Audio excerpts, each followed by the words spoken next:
نبی کریم صلی اللہ علیہ وآلہ وسلم نے فرمایا کہ اللہ پاک چاند اور سورج کو بنا حساب و کتاب کے جہنم میں ڈال دیں گے۔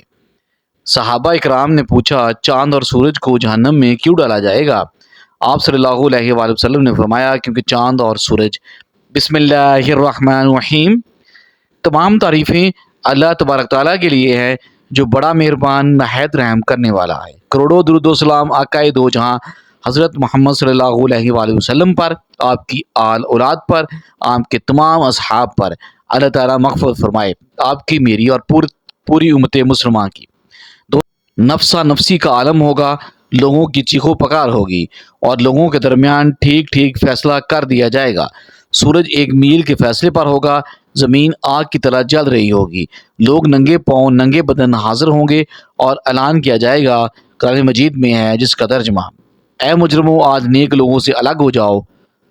پھر گروہ بنا دیے جائیں گے، اہل ایمان کے گروہ، علماء کا گروہ، اولیاء کا گروہ، صحابہ کا گروہ، شہداء کا گروہ وغیرہ وغیرہ۔ دوسری طرف مشرکین کا گروہ، مرتدین کا گروہ، منافقین کا گروہ، فساق و فجار کا گروہ وغیرہ۔ اس طرح عدالت قائم ہوگی، اللہ تعالیٰ فرشتوں کی میت میں نزول و جلال فرمائیں گے۔ عدالت کے اطراف و کناک پر فرشتے صفے بستے کھڑے ہوں گے، ملائکہ، انبیاء، اولیاء اور شہداء بطور گواہ طلب کر لیے جائیں گے۔ پہلے مجرموں سے اللہ تعالیٰ کہے گا، میں نے تجھے سوچنے سمجھنے کے لیے دل اور دماغ نہیں دیا تھا، سننے کے لیے کان اور دیکھنے کے لیے آنکھ نہیں دی تھی۔ ابن آدم کہے گا، یا اللہ سب کچھ دیا تھا۔ اللہ تعالیٰ پھر پوچھے گا، پھر تم نے شرک کیوں کیا؟ میرے نبی محمد صلی اللہ علیہ وآلہ وسلم کی تکذیب کیوں کی؟ میری نازل کردہ ہدایت و قرآن مجید کے مطابق زندگی بسر کیوں نہیں کی؟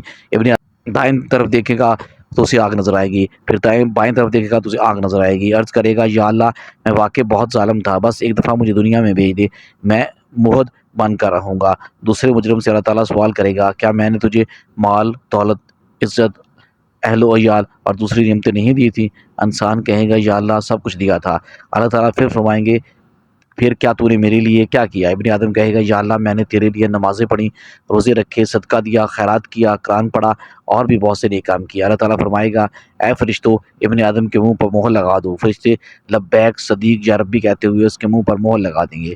اللہ تعالیٰ فرمائے گا، ابن آدم اب تیری عزا گواہی دیں گے۔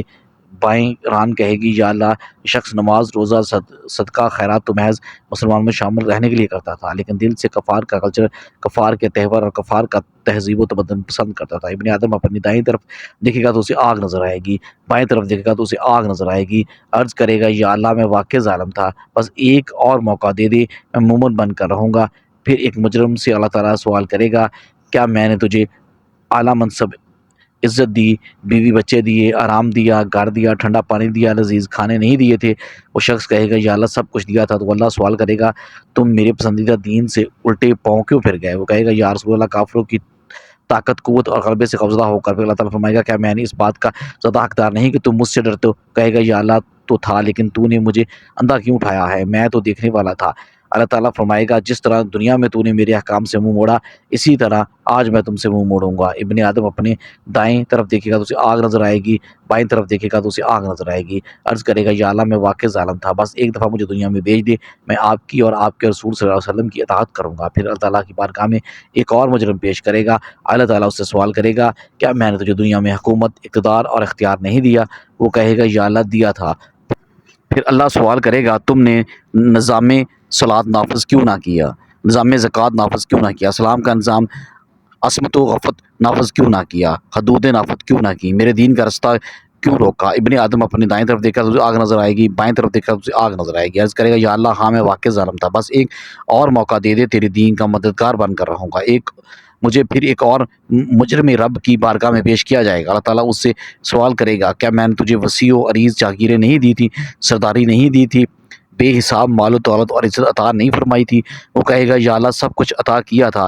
پھر اللہ فرمائے گا، کیا نو نوش کی محفلیں سجانے کے لیے، یتیموں، بیووں، غریبوں اور مسکینوں کی عزتیں لوٹنے کے لیے، چوری، ڈاکے، اغوا اور قتل کروانے کے لیے؟ پھر ابن آدم اپنی دائیں دیکھے گا تو اسے آگ نظر آئے گی، اپنے بائیں دیکھے گا تو اسے آگ نظر آئے گی۔ عرض کرے گا، یا اللہ میں واقع ظالم تھا، بس ایک اور موقع دے دے، میں ساری زندگی نیک بن کر رہوں گا۔ لیکن محترم ناظرین، وہ وقت نہیں آئے گا، وقت آج ہے، آج نیک اعمال کرے، برے کاموں سے بچے۔ اللہ تعالیٰ پھر فرشتوں سے فرمائے گا کہ فیصلے کا اعلان کر دو۔ فرشتے کہیں گے، سنو ظالموں پر اللہ تعالیٰ کی لعنت ہے۔ پھر روشنیاں گل کر دی جائیں گی اور بال سے باریک تلوار سے تیز پولیس راہ سے گزرنے کا حکم ہوگا۔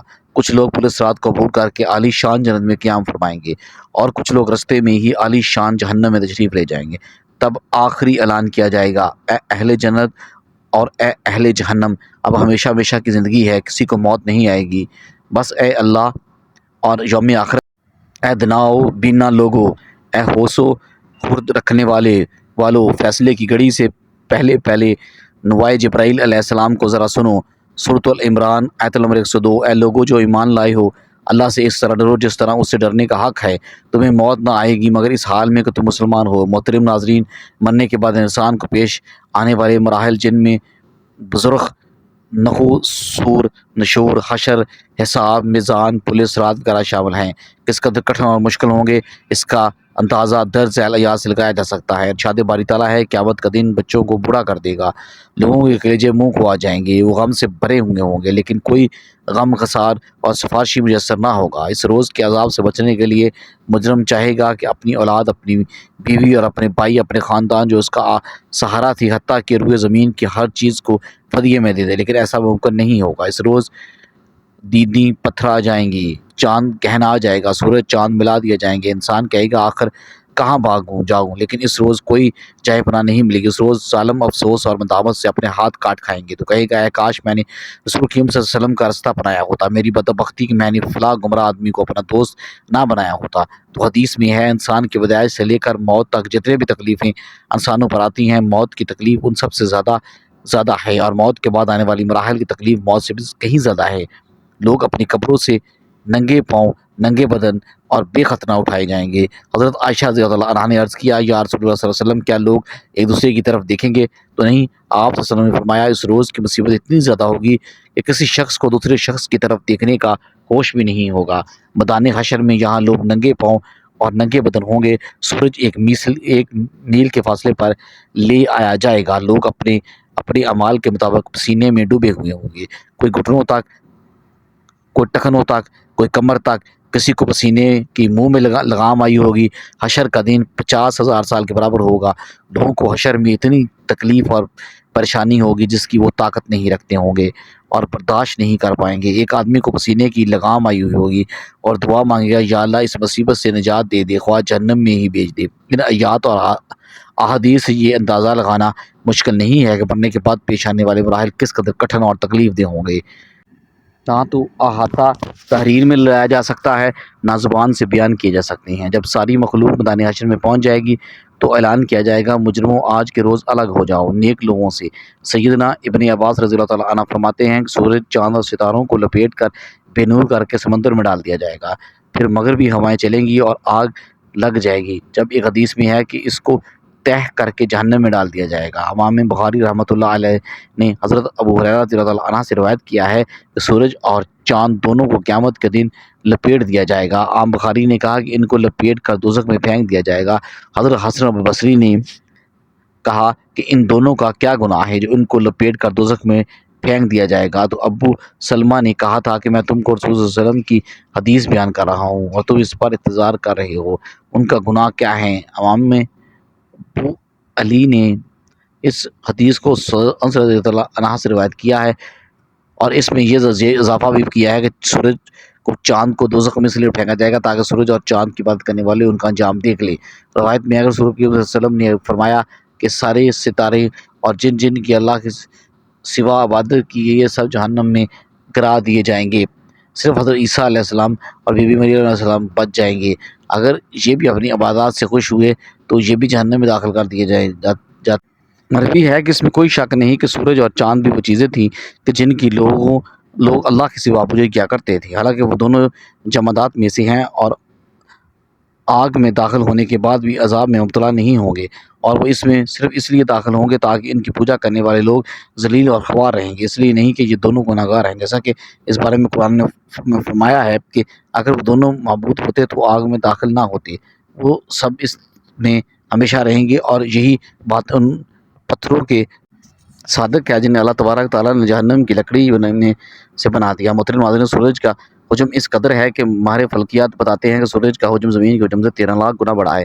چونکہ زمین سے بہت دور ہے اس لیے بظاہر چھوٹا نظر آتا ہے۔ سورج زمین سے 9 کروڑ 30 لاکھ میل کے فاصلے پر واقع نظر آتا ہے۔ عرب کے بعض پرانے مشرق سورج اور چاند اور بعض ستاروں کی پرستش کرتے تھے، اس میں خاص قسم کی روحانیت مان کر اس سے حاجتیں طلب کرتے تھے۔ ابھی پرانے بابلوں کے ہاں ستاروں کے نام پر مندر بناتے ہیں، کوئی زہرہ کے مندر ہے، کوئی سورج کا مندر ہے، اور مصریوں میں بھی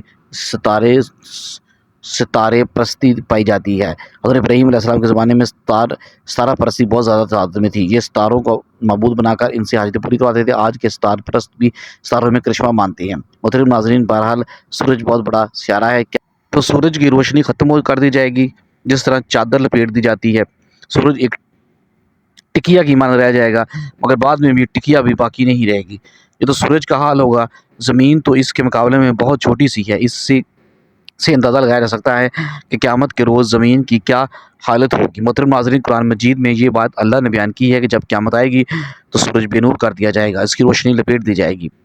بعض روایتوں میں آتا ہے کہ سورج اور چاند دونوں کو توڑ پھوڑ کر جہنم میں پھینک دیا جائے گا، ان کی روشنی ختم ہو جائے گی۔ بلکہ بعض مفسرین نے یہ کہا ہے کہ جب سورج کو سمندر میں پھینکا جائے گا تو اس سے سمندر کھول اٹھے گا اور پھر آگ میں تبدیل ہو جائے گا۔ اس وقت پہاڑ بھی جلائے جائیں گے۔ آج جو پہاڑ بڑے مضبوط نظر آتے ہیں ان میں صرف زلزلے کے وقت تھوڑی بہت تغیر نظر آتا ہے، ورنہ وہ تمام حادثات میں صحیح سلامت گزر جاتی ہیں۔ قیامت کے روز یہی ناقابل تسخیر پہاڑ اون کے گالوں کی طرح اڑتے پھرتے نظر آئیں گے۔ بلکہ صورت تکوین میں یہ بات بھی ملتی ہے کہ قیامت کے نزدیک زمانے میں گبین اونٹنیاں بیکار چھوڑ دی جائیں گی۔ عربوں کے نزدیک اونٹنیاں بہت پسندیدہ مال ہوا کرتا ہے، ان کی معیشت اور کاروبار انہی پر منحصر ہوتا ہے۔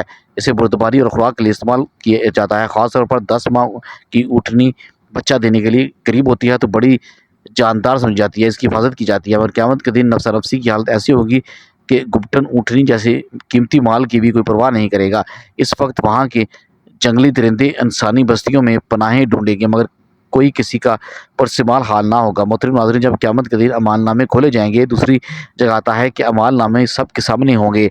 اس کے بعد قرآن میں آیا ہے کہ آسمان کی کھال اتار دی جائے گی، مطلب یہ کہ جس طرح اوپر سے کھال اتار دی جاتی ہے تو پیچھے گوشت پوشت نظر آنے لگتا ہے، اسی طرح قیامت کے روز جب آسمان کی کھال اتار دی جائے گی تو اوپر کی تمام چیزیں نظر آنے لگیں، یعنی آسمان کے دروازے کھول دیے جائیں گے تو دریپے نظر آئیں گے۔ ان دروازوں سے عالم بالا کی سب چیزیں نظر آنے لگیں گی، مگر بعد میں سب چیزوں کو درم برم کر دیا جائے گا، یہ آسمان تبدیل کر دیا جائے گا، پھر دوسرا آسمان زمین قائم ہوگی، حساب کتاب ہوگا۔ قیامت کے دن جہنم کو بھڑکا دیا جائے گا، گرم کر دیا جائے گا، اور یہ قرآن کریم میں آیا ہے کہ جہنم کو حشر کے میدان کے قریب کر دیا جائے گا۔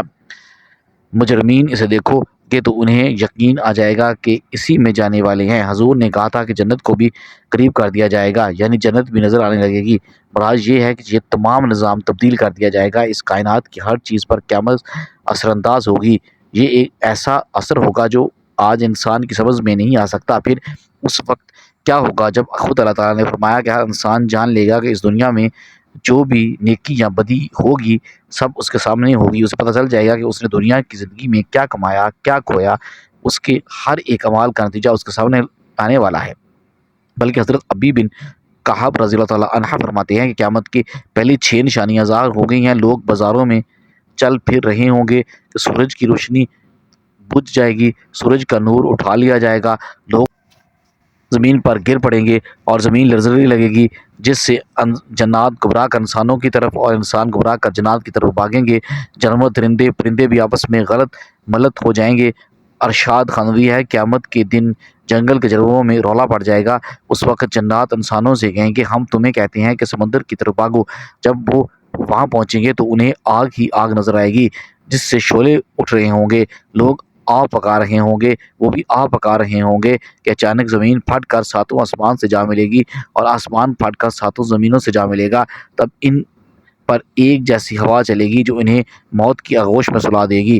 حضرت ابن مسعود رضی اللہ عنہ فرماتے ہیں کہ آسمان کی حالت تبدیل ہو رہی ہوگی، آسمان پھٹتا رہے گا، اس کے ماحول تبدیل ہوتے رہیں گے،